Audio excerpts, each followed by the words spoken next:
maybe not that good. They were probably trying to cast the Well, yeah, they're probably trying to cast the spell on Donald Trump. Yeah, that's probably it. Why not use the two? Yeah. Get everybody involved. Half of them are women, anyhow. What's that thing about the millstone being tied around their neck, cast into the depths of the sea? We're showing what you need to beauty in the beast. Obama promises no more illegal wiretaps of American citizens. That occurred that occurred in 2007, right before he got into office. No more illegal wiretapping of American citizens. And he was setting it up. Yes, he's setting it up. Well, the whole thing of it is he says no more illegal wiretapping of American citizens. So that means doesn't mean any less either. That's right. Then they just make TV, so you gotta sit here. You gotta be able to understand these words. No more. It's not what he says, it's what he does. Yeah. No less, but no more. Which I don't know that he actually kept that one either. But anyhow. They're all legal now. Yeah, I think it's all legal now. I mean, after all, your smart TV listens to you. And, of course, former NSA whistleblower, Trump is absolutely right. Everything has been monitored. Of course, we found this out from WikiLeaks, and, of course, everybody's known this for a while. The government is pretty much tapping into everybody, you know, so.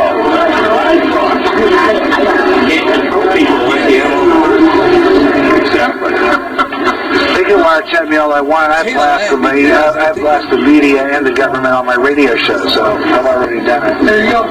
You're already on the list. You're already on the list. So a lot of this stuff is about how. So is Rush Limbaugh, Sean Hannity. Oh, yeah. Obama's trying to sabotage. Wrong toward Gary.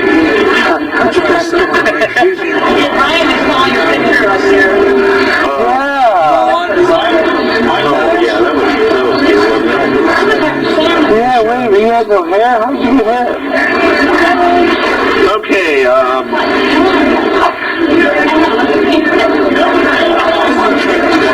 this is 64 ways Obama's trying to sabotage Trump.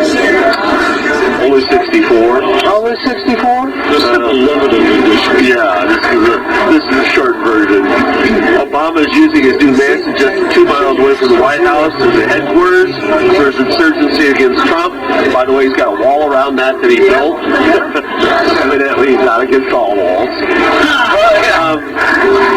Obama's shadow White House as a taxpayer-funded office, a chief of staff, and a press secretary. Yeah, we're paying for all of them. Oh, yes. Isn't that lovely? A family source said Obama was reluctant to lead the opposition to Trump because he was weary and burned out. But top advisor Valerie Jarrett convinced him that it was the only way to salvage his legacy. According to the Michelle Obama and Jarrett will strategize to topple Trump. The former First Lady and the Obama Foundation will both have offices in the mansion. Presumably Jarrett will too.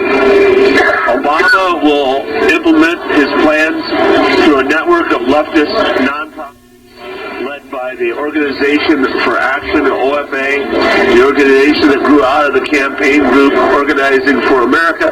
By the way, organized in Israel to try to defeat Netanyahu in the last Israeli presidential election, by the way. So it's okay for us to interfere in other nations. Could I share that part about the guy with the Harbinger? That was, I can't remember what program that was on, but he was saying that,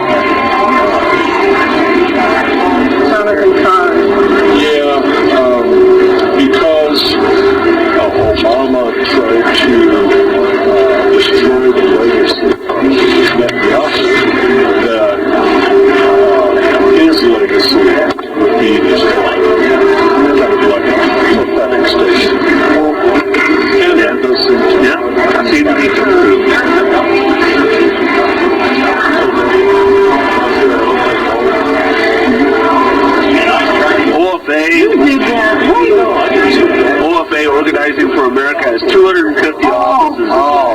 I remember OFA has 250 offices across the country. and he was walking downtown and right.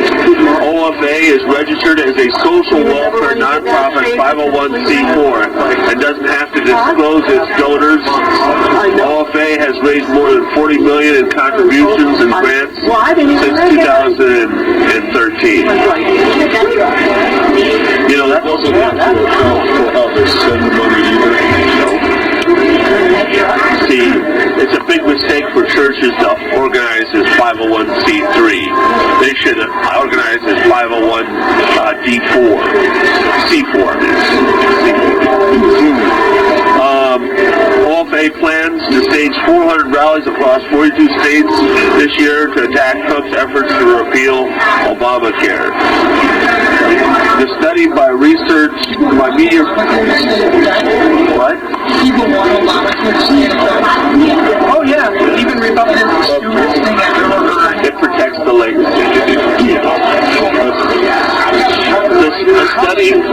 A study by the Media Research Center found that 88% of the broadcast news coverage of the Trump administration was hostile during the first 30 days in office. The study analyzed both tone and content for evening broadcasts by ABC, NBC, and CBS. 88% of it was against Trump. I'm surprised to see that high. Yeah. 12% was commercials, or Anyway, yeah. They must have said he had nice hair or something.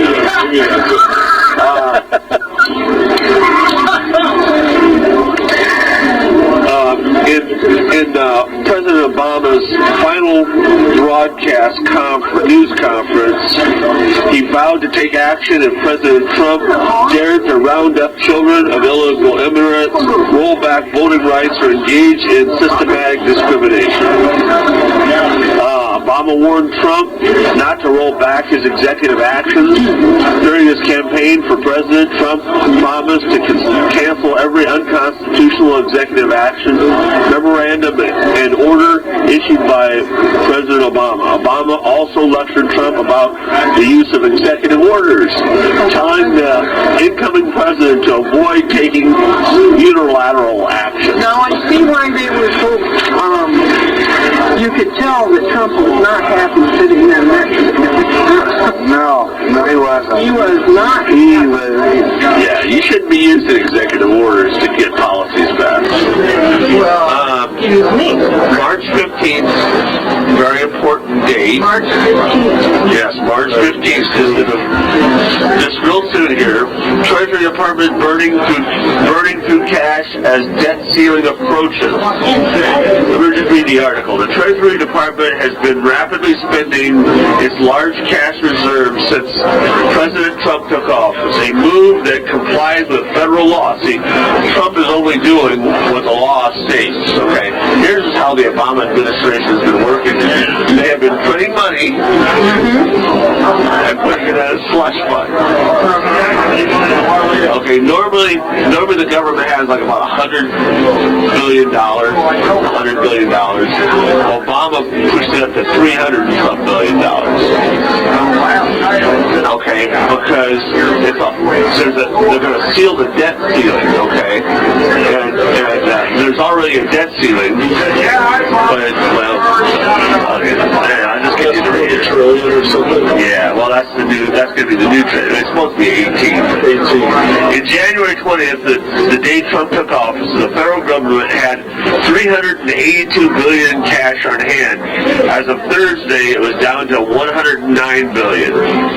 Spending all that cash has helped keep the national debt under $20 trillion. The total debt has hovered around $19.9 trillion since Trump took office, and would easily exceed $20 trillion by now if the government borrowed money to fund government spending instead of using available cash. Specifically, Congress passed legislation in late 2015 that suspended the debt ceiling through March 15th of 2017. Until that date, the government can borrow whatever it needs to keep funding itself at levels approved by Congress. Starting March 16th, the debt ceiling will be in effect again, and it will be whatever level the debt the government has racked up.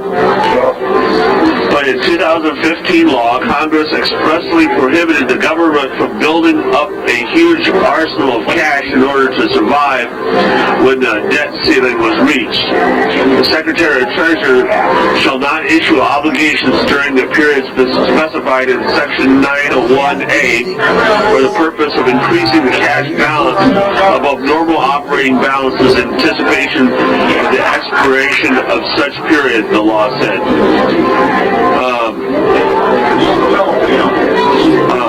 Evan Sizer said that the nearly $400 billion Treasury had at the start of the Trump administration was relatively high, but said that recent declines actually puts it back in the range of cash levels normally seen. So what the Trump administration is doing is following the law. They're burning the cash. They're actually burning the cash to get down the reserve cash. This is like discretionary money. This almost $400 billion is what Obama had for discretionary spending. Well, it's like if we don't come up with a budget and the government shuts down, they'll have that money. Well, that's what they use for an excuse. But it's also that you can't spend above that debt ceiling, so that you got cash here in the bank that you can spend. So it's the way the government kind of getting around what's been budgeted in the budget. What I read somewhere was that Trump was looking into the money that was set aside for infrastructure, and it was, what was it? 200 million is all there was in that. All this money Obama sent to Iran and whoever, ISIS, that's where the money probably went. So he said there isn't even enough, not really, to do the infrastructure. Well, what about building up the military, you know? He's taking it wherever he can go. He's getting the money wherever he can get it now. Imagine that. Building it up. Imagine that. They've already done a lot of strength. We've already talked about this, but... And he's not telling where. Imagine that. He's not going to tell them. He's not going to get money. He's not giving him any... That's okay, it will be leaked somehow. Yeah, the stuff that they leak so much. They gotta find, that's all it is. he wants to find that person that's doing it. Oh, and by the way, that general that had to resign his job because that information was found at the Trump Tower. And him talking to the Russians, that was taped in the Trump Tower. So that information, so Imagine that. whatever his name, I can't remember his name now. The gay special. Well, yeah. The guy that just got... Madison still in. The guy that just got fired. Well, he quit. He didn't like it. That was Trump said he didn't say anything wrong, but he lied about something. right. That guy. Well, the meeting was at Trump Tower. That information was taped at Trump Tower. That's how they do about it. Fascinating. Somebody in there. So that's how they kind of overplayed their hand, because now that you find out that information from that general was from Flynn. Yeah, Flynn. That information was found out when they taped him at Trump Tower.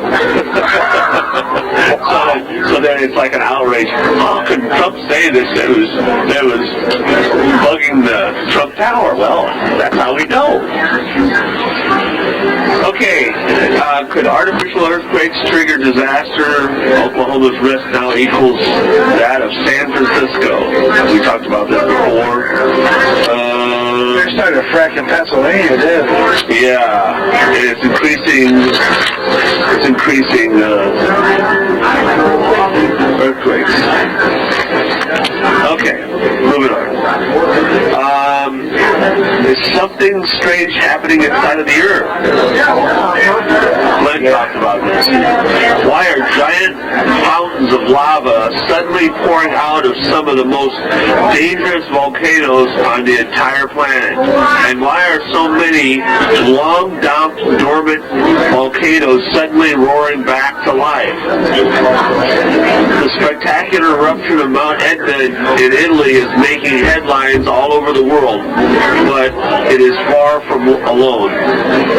According to Volcano Discovery, 35 major volcanoes either are erupting right now or have just recently erupted, and dozens of others are stirring. So what is causing the upsurge in volcanic activity? Well, it could be just the last days. It could be that we're living in the last days. But there's something strange happening inside the Earth.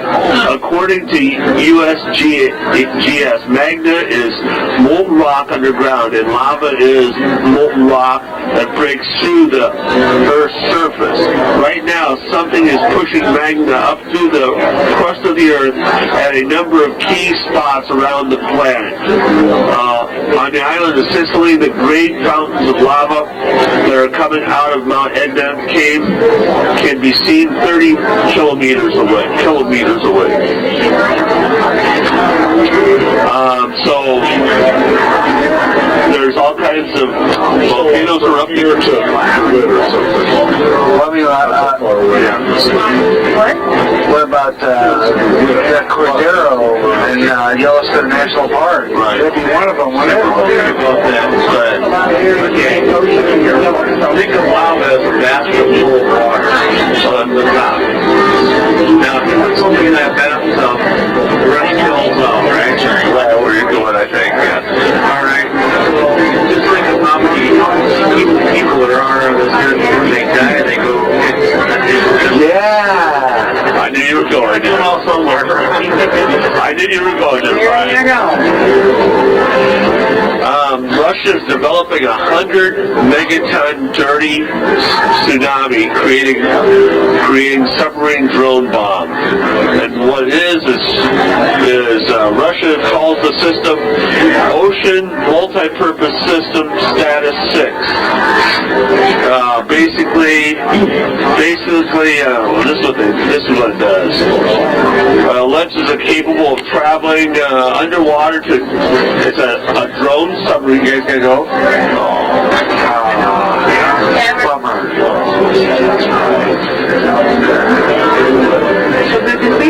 Yeah. It's been a while. Yeah. Really? Good luck on that. We have a Mid-American, what is it, Foundation? Hey, so the Foundation is coming to check out the foundation that was put on our house a number of years ago.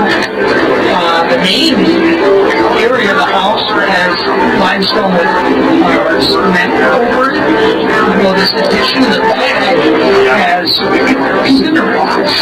This is a crawl space. Addition. The problem is it's either settled or it's sinking. So hopefully we'll be able to tell us. It's for free. And it's a free estimate. Free information. Yeah, who's doing this? Mid-American Basin. You want to come check it out? You can come check it out. That's a good thing, unless they deem it a bad thing. They're doing back to Oh, that's real boy. They can say what? It's dangerous. Yeah, we're not doing it without telling our landlords.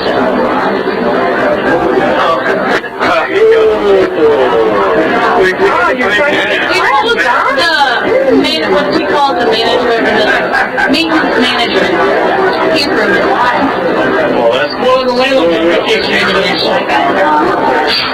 She'll be out and get a hold of her. Better find you a house now, the other thing about it is, a reminder, you get like 15,000 or whatever you get, off the house. Duplex, you might have to pour up. You might have to pour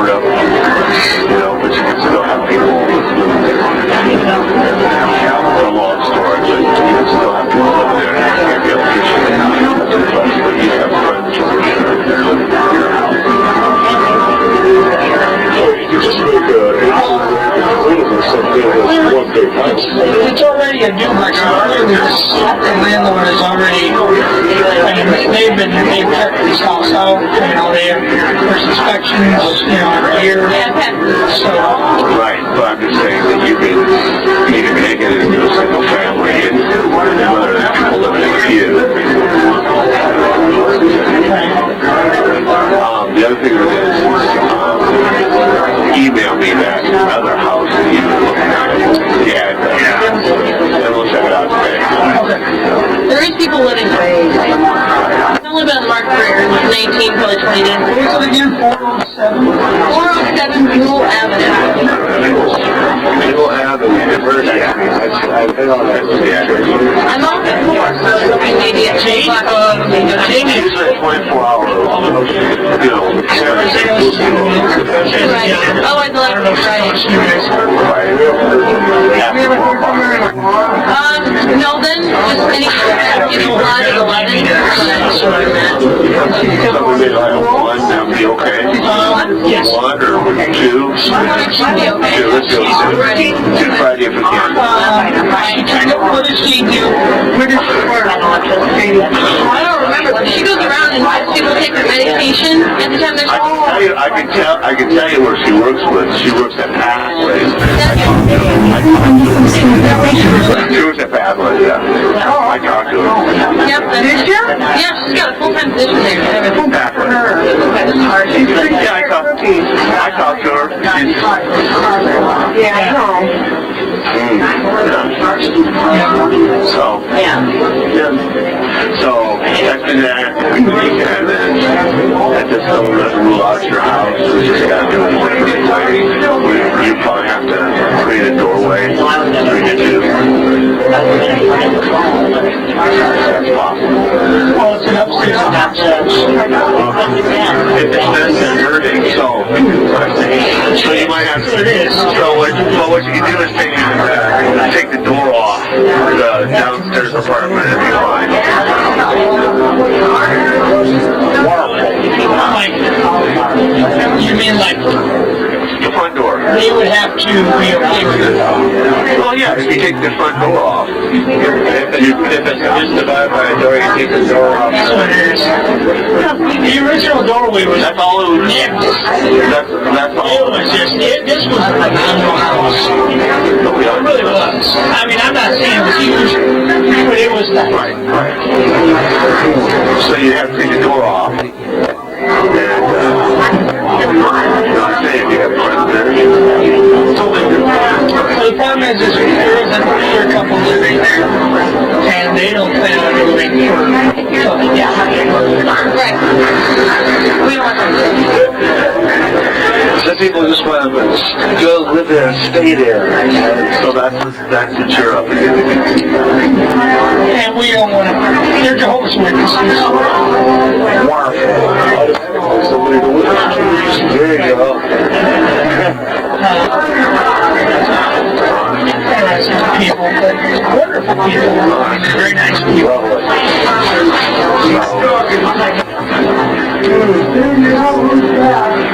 So okay, well let's get going.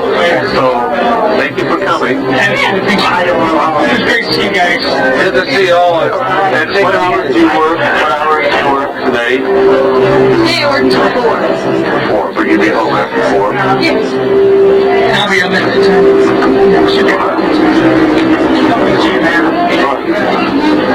I might call you after my work. Okay. Okay. I'll text you. Yeah, that's all. Right. We'll do that. Thank you. Bye-bye.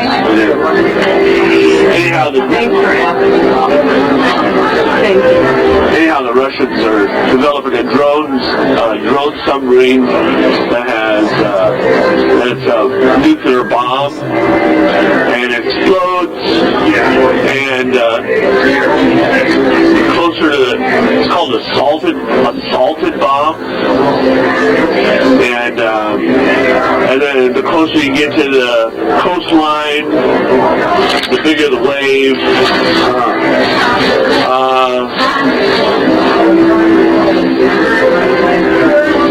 It could produce tsunamis within 100 miles, devastating tsunamis within 100 miles, and strong tsunamis 500 miles out. Wow. So you can stand 16 miles off the coastline, we're in international waters, explode the bomb, and it pretty much totally devastates everything in 100 miles. Wow. So it comes inland, and strong tsunami 500 miles out. So they can do that anywhere, New York, anywhere. Yeah, exactly. Mexico even, right? Exactly. Produced a tsunami and a huge wave and wipes out everything. It also uses high radioactivity, so the land can't be used for 100 years. Oh boy, I read that. Wonderful. It produces, depending on how close you are to the coastline, hundreds of feet high. Wow. Let's see. Remember right? Yes. Under some circumstances, which means close by the shoreline, they can be hundreds of feet high, near ground zero. New York. Damn. Wow. There's trouble in Pope Land here. Reports some cardinals want Pope Francis to resign. Here's schism worse than Reformation. Another headline: pro-Pope Francis cardinals. Pro, not anti. Pro-Pope Francis cardinals seek his resignation to avoid schism. Reports Times of London. Apparently, they're afraid that if Pope Francis don't resign, that there's going to be a schism within the Catholic Church that will be bigger than the Protestant Reformation or the schism that was caused from the Protestant Reformation. I can see that coming. Yep. Yeah. Wow. And these are pro-Francis people. Well, he's for a lot of things too, like homosexuality and everything too.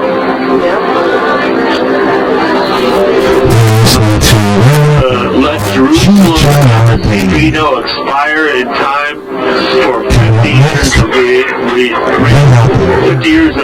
reunification. 1967. President Trump would not renew the waiver that enables the president to postpone implementing the congressional decision to relocate the U.S. Embassy in Jerusalem, said Republican Don DeSantis, Republican. Speaking at a press briefing at Jerusalem King David Hotel, he said that he did not think President Trump would sign the waiver, which is due to be renewed in May. It goes like this, that Congress in 1995 passed the Jerusalem Embassy Act, but the President has the right to veto it and stop it. But that waiver expires in May. So then all that has to happen is Congress has to approve it, and the President won't have no say in it. It'll be the 50th anniversary of 1967 when Jerusalem was unified. Ever since Congress enacted the Jerusalem Embassy Act of 1995, the President has a right under Section 7 to sign a semi-annual national security waiver that enables him to postpone the implementing the decision, citing national security interests. So far, all the presidents, Clinton, Bush, and Obama, who have held office since the measure was passed, have consistently postponed replacing the embassy by renewing the waiver every 6 months. So say that that waiver will end. So now then all Congress has to do is say, we want to move the embassy, and it'll move. Can the president say that now? So, Yeah, he can say that right now. so he uses control and it goes to the Back to the Congress. Yes. So, also, he can veto if they approve it. as it stands right now, he can veto it if they approve it. But I mean, But it expires in May, so then he won't be able to even do that. no. Also, so it's no longer a presidential issue come May. Say 4 years down the line, if a Democrat gets in, they won't have the power to veto it.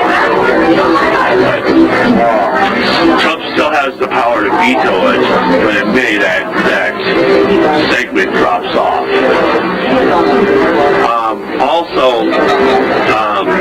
He doesn't even have to take the money.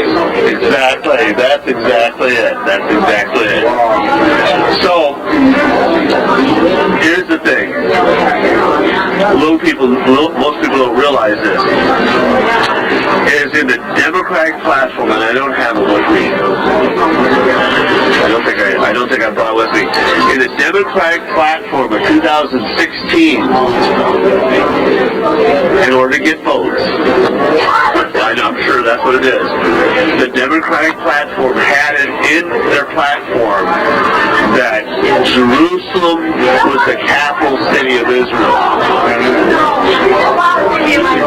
And that Israel, that was their city, but it also said that the Palestinians should have their own state, but that Jerusalem belonged to the nation of Israel, and that was their capital.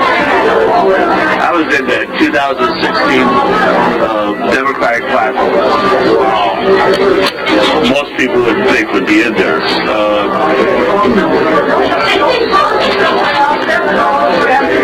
And then Trump will keep his promise to move embassy to Jerusalem. It is kind of basically the same thing. They're looking for the Ark of the Covenant. They're looking all over for it.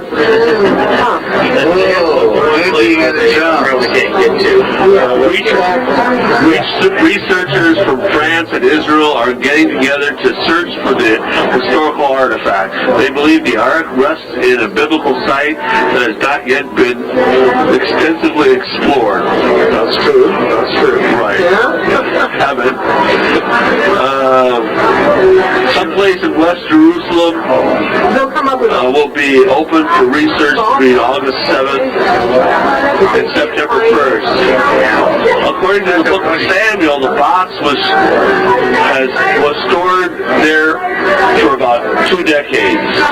But the ancient site is mentioned many times in the Bible as a place of worship. It is also known as Bala Judah and Karat Balal. The site has not undergone any archaeological excavations. Researchers are excited about being the first to explore the vast central site nestled in the Jerusalem hills. Another place where the sacred Ark is rumored to be is in Ethiopia, where the Orthodox Church claims to have the Ark on an island, actually. To have the Ark in the Church of Our Lady Mary of Zion in the city of Ashkelon. It's also thought to be in a cave in Mount Nebo in Jordan. The basis for this claim comes from an ancient text that states that the prophet Jeremiah buried it there. Mount Nebo is believed to be the area where Moses saw the promised land. Scientists believe that even if something which resembles the ark is found, its authenticity can hardly be proved or disproved through a scientific study. They consider it a biblical artifact which rests on the border of myth and reality. Mail Online reported the search for the Ark of the Covenant inspired the plot to the Raiders of the Lost Ark movie in 1981, one of the popular Indiana Jones movies series. Yeah. That's pretty good. I like that movie. I haven't seen it in a long time. And now we get to Tony Blair. Tony Blair has teamed up with him for a long time. I know, you know. Tony Blair, excuse me, Tony Blair was Prime Minister of England, and him and Bill Clinton started the Third Way, which is, the Third Way was basically that Democrats and Republicans, conservative and liberals, however you call it or however you spin it, those two groups are not the answer. They're not the answer. Another group is the answer. Something that's not liberal or conservative, something that's not Democrat or Republican, something that's more like one world government. Okay? A one world party. And that's who Clinton and Blair were the ones who pretty much started this idea. Shazam. Well, anyhow, Well, anyhow, Tony Blair has apparently resurfaced and wants to. Well, also they've been working on the peace plan in the Middle East. Tony Blair has been working on the peace plan since 2007. Okay, so now he's teamed up. He's joined the Trump administration in negotiating a peace treaty in the Middle East. Yes, according to several British newspapers, former Prime Minister Tony Blair from the Labour Party, i.e. Democrats, Labour Party, held a secret meeting at the White House to discuss his becoming an advisor to President Donald Trump on the Middle East. Yeah. After leaving office in 2007, Blair served as Middle East envoy for Qatar. He actually was working for the Qatar government, trying to do peace in the Middle East. The Mail on Sunday cited a well-placed source who stated that Blair has been pitching hard for this job, and Trump's people are taking him very seriously. In May of 2008, Blair announced a new plan for peace and based mostly on the Peace Valley Plan. The Peace Valley Plan, an effort to promote economic cooperation among Israel, Jordan, and the Palestinians based on efforts and joint projects in the Arvea Valley along the Israeli-Jordan border. In 2005, Israel, Jordan, and the Palestinian authorities asked the World Bank to analyze the feasibility of this idea. Why is it going down? A formal proposal for the Valley of Peace initiative began with a joint proposal in 2008 to build a canal between the Red and the Dead Sea. Desalinization, the water producing hydroelectric power and yielding profits, clean water, jobs, and potential unprecedented regional cooperation. The study concluded in 2013 that an agreement was signed in 2013 by Israel, Jordan, and the Palestinian Authority to move ahead with the plan. In February of 2015, Israel and Jordan signed an agreement to exchange water and jointly convey Red Sea brine in the sinking Dead Sea. The agreement was reported to be worth $800 million. it was the result of a memorandum of understanding signed among Israel, Jordan, and the Palestinian officials on December 9, 2013 in Washington. Under the agreement, Jordan and Israel will share the portable water produced by the future desalinization plant in Aqaba, while a pipeline will supply salt water to the Dead Sea. So, what's interesting about this is that this is all part of the plan for peace in the Middle East. And if I was to guess, I would guess that the Valley Peace Plan is not going to work out. But if I was to guess, but it would basically take the Palestinians out of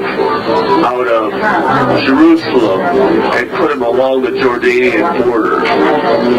Now, first of all, they were booted out of Jordan for trying to overthrow the government. So I don't know if there's enough money involved, it might happen, but that would put them back right on the border again. The other thing about that is that they're in the pathway of Jewish people to flee to Petra. So I don't know if there was Jewish people that was able to live in this area, then perhaps it could happen. Because if they develop between Jerusalem and Petra, there's a lot of desert. I mean, not a lot, but I mean, it's miles and miles and miles of desert. Wow. So if they develop this area to where Jews could live also, and it would make it easier for them to flee to Petra, and closer, and could maybe provide, because as I said before, Ezekiel 38 is between the Orthodox Church and the Shiites. The Orthodox Church and the Shiites, particularly the Russian Orthodox, against the Western Alliance and the Sunnis, headed up primarily by the Roman Catholic Church. So this would be the Orthodox Shiite coalition, which would be your Russians, your Iranians, your Iraqis, Libya, Lebanon.